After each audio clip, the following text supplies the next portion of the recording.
አሰላሙ አለይኩም ወራህመቱላህ። ለቻናሉ አዲስ ለሆናችሁ በሙሉ ሰብስክራይብ በማድረግ የቻናሉን ቤተሰብ እንድትሆኑ በአክብሮት ጋብዛለን።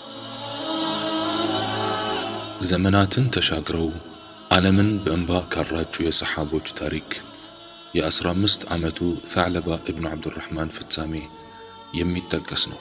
ተዕለባ ረሱል ዓለይሂ ሰላቱ ወሰላምን አብዝተው ከሚካድሙ የመዲና ታዳጊዎች መካከል አንዱ ነው።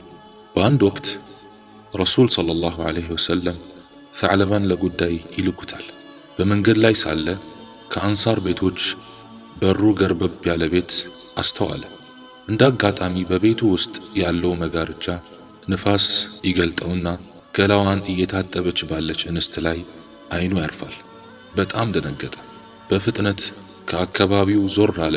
ነገር ግን ውስጡ ሰላም ሊያገኝ አልቻለም። እንዴት እይታዬን መቆጣጠር አልቻልኩም?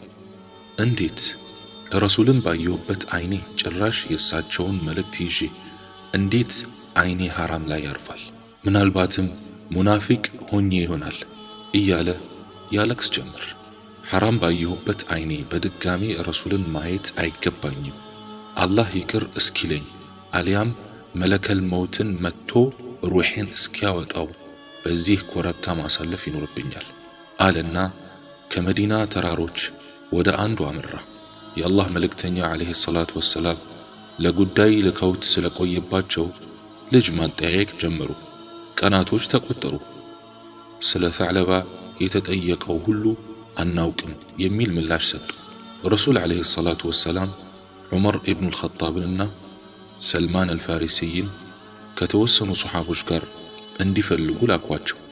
ዑመርም ከባልደረቦቻቸው ጋር በእግር በፈረስ ሲፈልጉት ቆይተው በስተመጨረሻም በመካና በመዲና ካለ አንድ ኮረብታ ላይ ደረሱ። እዚያ እረኞችን ተመለከቱ። ስለ ተዕለባ አንዳንድ ምልክቶች ነግረው አይተውት እንደሆን ጠየቁ። አንድ ልጅ ከዚያ ኮረብታ ስር እያለብን በምንሰጠው ወተት ይኸው 40 ቀኑን ይዟል፣ ሌትም ቀንም ያነባል፣ ምክንያቱንም ሊነግረን አልፈቀድም አሉ። ዑመርም መች ይወጣ ይሆን ሲሉ ጠየቁ። ፀሐይ ስትጠልቅ አሏቸው። በአቅራቢያ ተደብቀው መውጣቱን ይጠባበቁ ጀመር።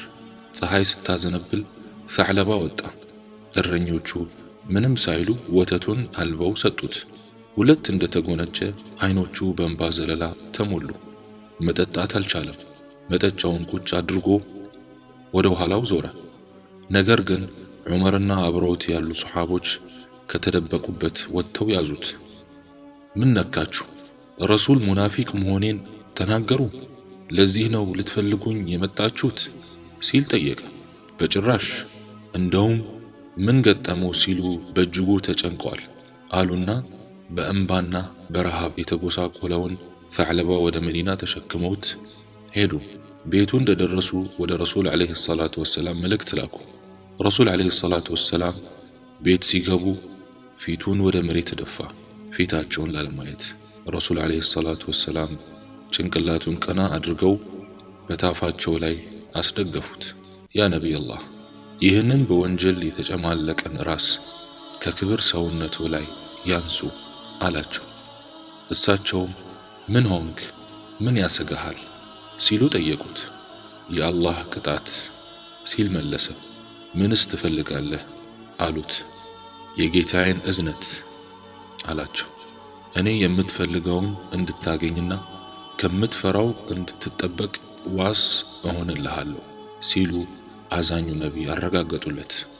ያ ነቢይላህ፣ እነሆ የጉንዳን መንጋ በደም ስሬ እየተተለተለ እንደሚሄድ ስሜት ይሰማኛል አላቸው።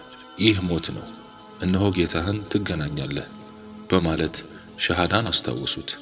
አሽሀዱ አን ላ ኢላሃ ኢለላህ ወአሽሀዱ አነ ሙሐመድን ረሱሉላህ። ተዕለባ ጌታውን ተገናኘ። እኛም የአላህ ነን፣ ወደ እርሱ ተመላሾች ነን። መልእክተኛው ዓለይሂ ሰላቱ ወሰላም ሰገዱበት። ወደ ቀብር ቦታ ሲወስዱት አካሄዳቸው በተጣበበ መንገድ እንደሚጓዝ በጣታቸው ጫፍ ሲራመዱ ያስተዋለው ዑመር ጭንቅንቅ በሌለበት ለምን እንዲህ እንደሚራመዱ ጠየቃቸው።